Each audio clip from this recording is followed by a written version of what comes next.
will. We will. Okay. Yeah.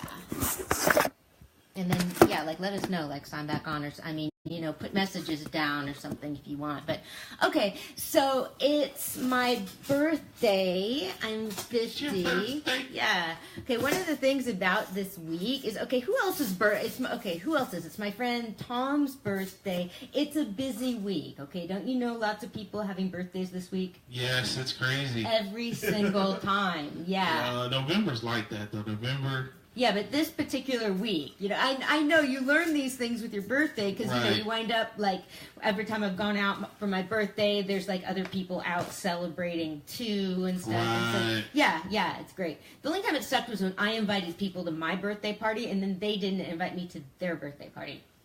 Oh, you guys get the gas face for that, man. I can't believe you would do that. I know. And this was, you know, and it wasn't fourth grade or anything. It was a couple years ago. Wrong, man. Yeah. Anna likes to party too, y'all. She loves the birthday. She loves celebrating your birthdays with you. So don't leave out, Anna. Okay. No. I'm really happy, and I want to thank you. Yeah, I love getting a chance to do this. Okay, so some of the stuff I've been doing is going back over the past 50 years and just trying to pull out, like, so, you know, I mean, cultural moments or touchstones. I was about to say tombstones. Cultural touchstones. Okay, so one of the things that I tell people that I wind up saying is I've been around politics since I was 5 years old. And that's true, because my first experience with politics was in 1972 when I went to an event for Senator Henry Jackson, who was known as Scoop. Everybody called him Scoop. I mean, Scoop, yeah. I mean, you know, we'd write letters to him and stuff saying, you know, dear Scoop, and it was like, whoa, you know, you'd think it, but that's how people felt about him. And he ran for president that year, and didn't win, stepped down, and so we went to an event for him. My father took me to an event for Scoop's stepping down, and I just remember it as such a happy feeling. Now, I mean, you know, and like kids are sensitive, and there's this picture of me with Senator Jackson just looking like so happy, and it just always told me that there's politicians that are good people. Right. I mean, you know, yeah, kids know. So that was 1972. Then one of my other, like, my first political memory is Watergate, and how is Watergate cutting off Sesame Street. Okay, and that is how I remember things. Wow. Yeah. You know, you go back and apply some context, and it's like, well, you know, I mean, in those days, people had one TV. Right. James Brown's actually made a song called Watergate. It's kind of funny. Oh, yeah? Yes. Okay. I'm just thinking when you just said that, it was just kind of funny. It just kind of went in my head. Yeah.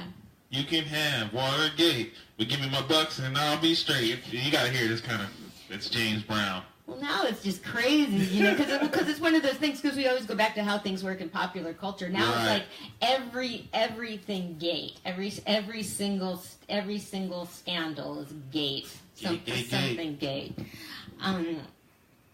So I remember that, you know, what that just must have meant was that the TV was turned off. And so what I learned is that politics is unfair, and it doesn't do you any good to whine about it.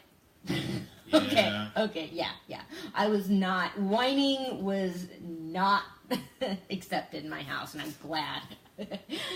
So, you know, I just learned to keep going, and it's one of the things people get outraged at me about, because I'm just not too upset about things, you know, in the world. But like you said, I mean, it's true. I mean, to be super upset, it's just, to me, it'll kill you. That's why I like you. That's why I can't just. Yeah. You know. Yeah. And then over time, you keep getting upset. I mean, and like you said, you can't really get upset about stuff that you really can't do nothing about. It's just doesn't make sense. Yes. Yeah. Okay, so I was writing down, so we really don't, I have one person watching, we can't tell if there's other people watching out there, can we? Because I was writing down style things. I love clothes, stuff I remember over the past 50 years, and I could certainly go on about that for a while. Like, some of the things I remember when I was a kid was, clothes with rainbows on them, and jeans with 2 zippers. 338. Whoa! Oh my God! 48 views.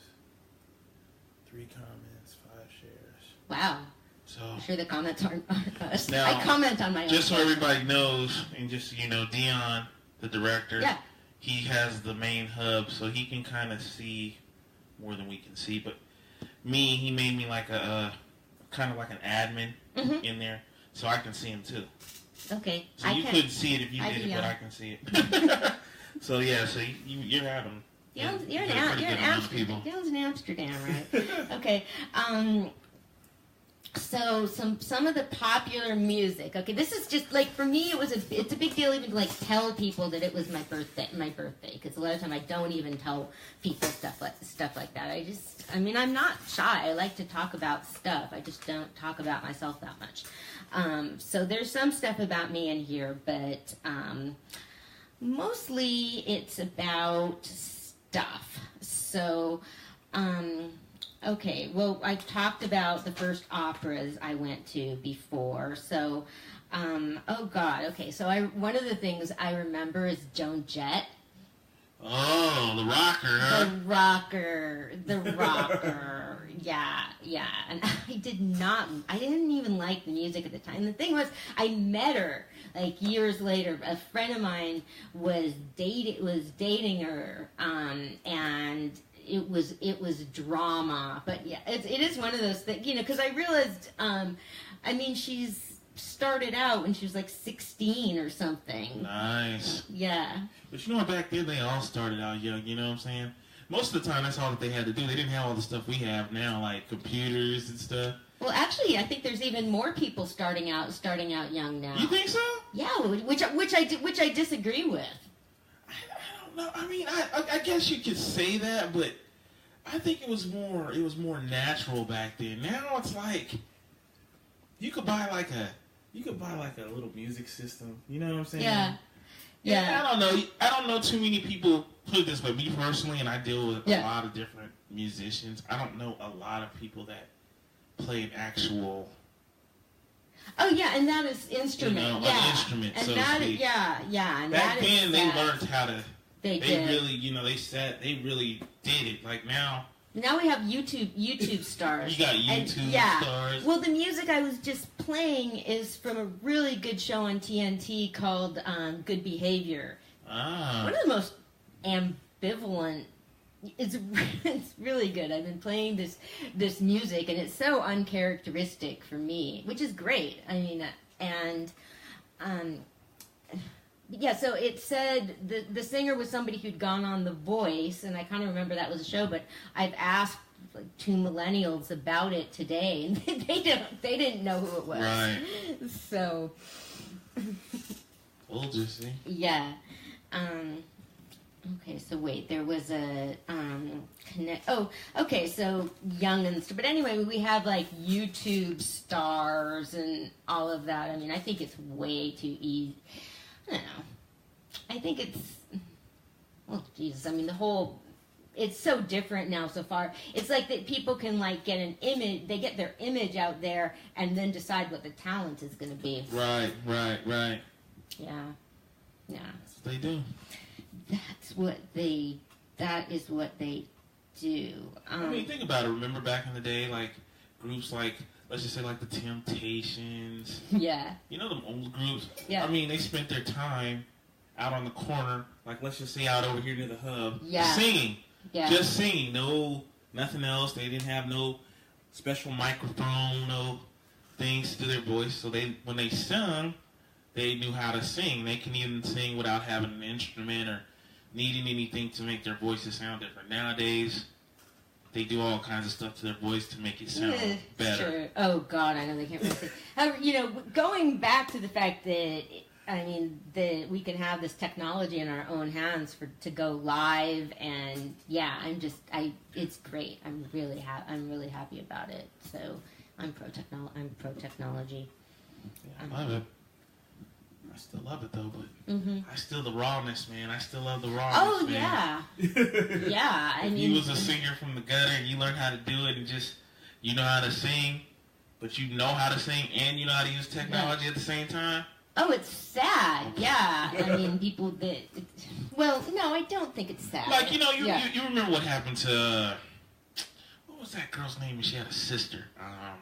Britney Spears. No, not Britney Spears. I think it was Jessica Simpson. Jessica Simpson? Well, she had a sister. Yeah. She had a sister. You remember her sister? Yeah. Remember what happened to when her sister started getting famous? You remember that, right? Do you remember that? Well, did one like sort of knock out the other one? Well, what had happened was Jessica Simpson got pregnant and stuff, so she kind of... Yeah. Because she was the best one. She was the one that really knew how to sing. Yeah.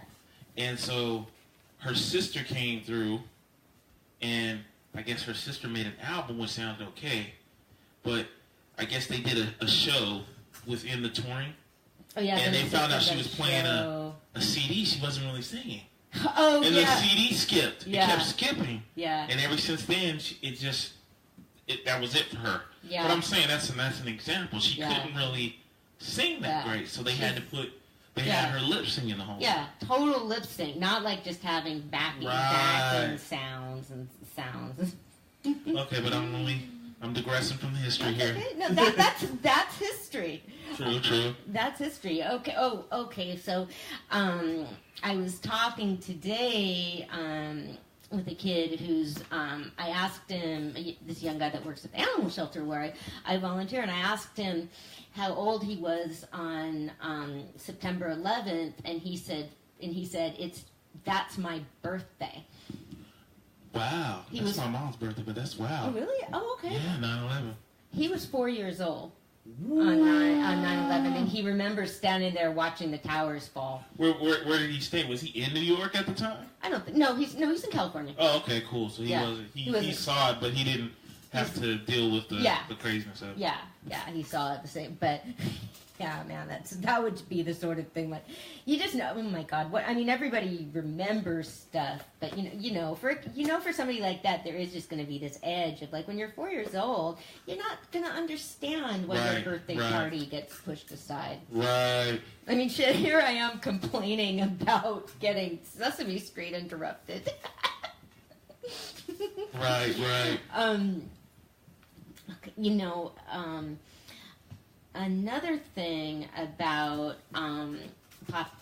popular culture is I've been really obsessed with thinking about what would have happened to Mr. Rogers if he decided to be a rock star, pursue theater.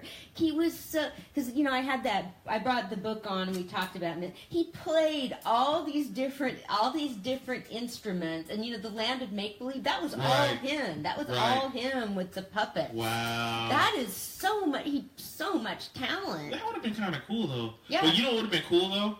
If he would have kept his same outfit though, and would have been a rocker, but dressed how he dresses. Yeah. That would be dope. That would be like, whoa. Yeah, well, he didn't have to go crazy and do that, but he's still rocking out, but he's... Well, that would have been that would have been the look, though. Mr. Rogers in his sweater, because that would have been a sweater with, like, the pants look like then he comes in, it's like... Yeah. Then, once they finish the thing, he starts just... and starts rocking out. Oh, I would be like, man, that'd be awesome. That'd be different. I got really into that when a big thing is because I listen to a lot of opera, and then you want to explain to people that haven't heard opera that this was music for the people. This was music for the people. So you try and explain and communicate like what people were like, and so I came up with sort of comparing Giuseppe Verdi to David Bowie. And I know if I would be really happy if anybody would ever respond to that. So you're saying that Giuseppe is like the opera version of David Bowie? I think Bowie is the rock version of Giuseppe. But, Okay. Yeah, but okay, I should explain what this means. With Bowie, you just think of, he was practically a different person. Well, he had the identities, but that's one thing. But he just did so many different things musically. Right. And Verdi had a long career, and he was prolific. And I feel like he just covered everything he could do in his area, in his genre, and that's what Bowie did too. Now, I'm just curious. This is kind of off the subject. With opera, when they're singing, is it just like tones, or are they actually saying something when they're singing? Yeah. Like, are they... Okay, so they're actually saying words. Yeah. Okay. Mm-hmm. I didn't know if they were just like, like they were just kind of toning it out. Yeah. No. I mean, there's like 5-hour operas. They're 8 operas. It's not just gibberish, but okay. It's another thing that's interesting about opera is even when opera is sung in English, you don't understand it necessarily. You can understand some of it, but opera isn't sung with mics. I don't care whatever people tell you. If it's sung with a mic, it's not opera. So they don't wear the... No. Oh wow. Okay, I didn't know that. You see somebody singing in an opera. I mean, yeah, they fill up the whole room.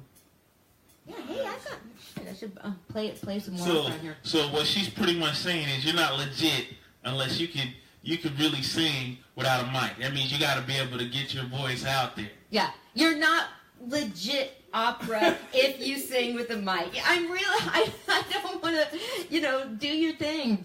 So if you went to an opera right now and you saw somebody with a mic, would you leave? Or would you kind of... Listen to that. She is hardcore. No, you know what? You know what? I'm excited because I'm going to see an opera this month by a composer that I've never heard of, that I have never seen before, and he does use mics in his opera. Okay. And his name's John Adams. So he is of course, highly respected, famous opera composer, and so, but it's a pretty good rule of thumb, and the people on The Voice or whatever are not singing opera. Repeat that one more time. The people on The Voice and all that aren't singing opera. Good, I just wanted to hear that. So when someone tells me about The Voice, I can get on them now. Oh, yeah. That's what Dia Frampton was on. Dia Frampton was on. Okay, but was that her normal voice, or was that with a mic? Probably with a mic because she's recording, so she has to do that with a mic. Yeah. Okay, so this was sort of going back to comparing opera to today, and just because I'm just trying to get across to people the fun and creativity and expansiveness, but it takes you.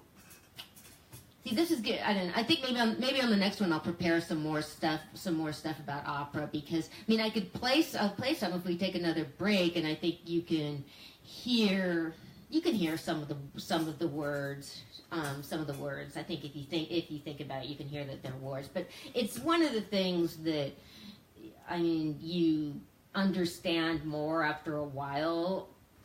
But I listen. Richard Wagner is a German composer. I listened to his music pretty much nonstop for 3 years, and now I understand the words. Wow! So it took you 3 years to kind of understand it. Yeah. Woo! Yeah, and that's listening to it nonstop. I've seen a lot of Wagner operas too. And you could go even deeper. When you go even deeper, then you can really understand, because there's a whole concept of, I mean, they're not singing, they're speaking, they're speaking methodic, like melodiously, like with melody. They're speaking with melody, so to speak. Yeah, well, it's a story. It's not a song, and so people are having conversations and arguments and and explaining things and telling stories. So pretty much it's like how music is. What normal music is, or not normal, but rockers, rappers. It's like they pretty much tell a story or whatever they're talking about. Yeah, they do, but it's not that songs don't tell a story, but they're songs, and opera isn't songs, and also just it's so much long. But yeah, hip hop is very much like rap is very much like opera.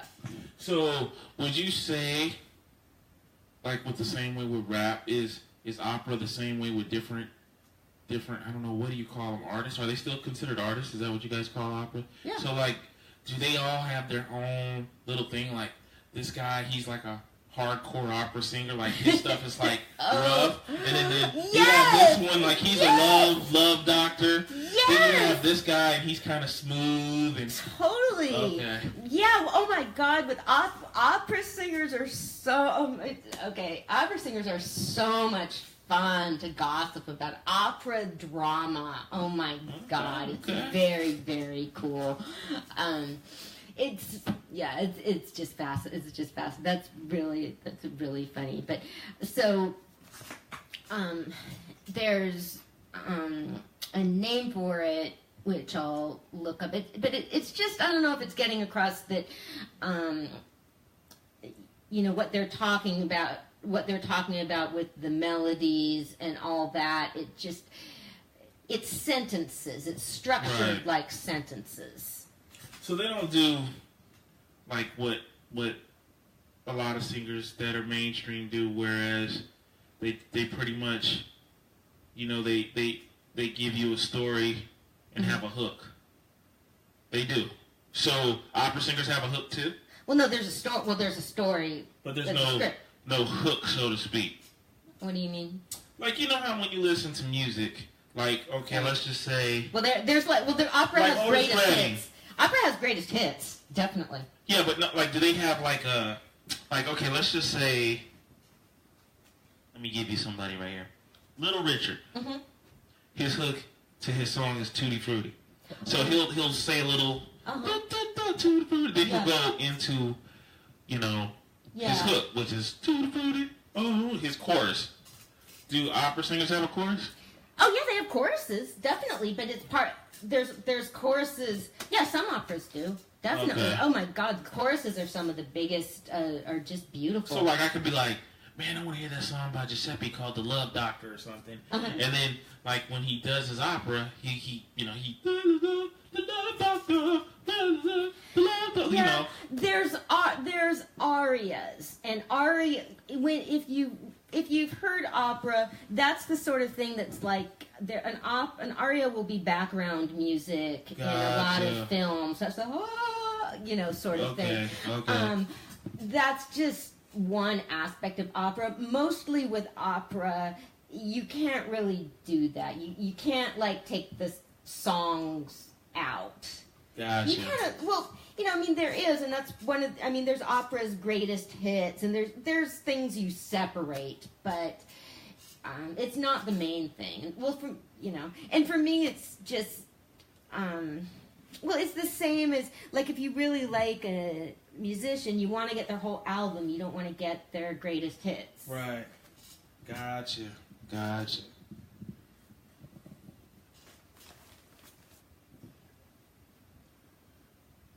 Well, do you want to give it a break? Play some opera music, or no? Want to keep it going? Okay. Well, 1979 hostage crisis. Whoa. Yeah. What did I write? I don't know. It's one of the things I just remember. Do you remember it? I don't remember. Was this the one? Was it on a plane? It was 400. It was hostage. U.S. hostage. It's one of the things that ended President Carter's presidency. But was it from a plane? Was there hostages? They were diplomats from an embassy. They were kidnapped. Okay, from I don't remember that one, man. From an embassy. I would have been 3 years old. I probably wasn't even. I was sneaking that in.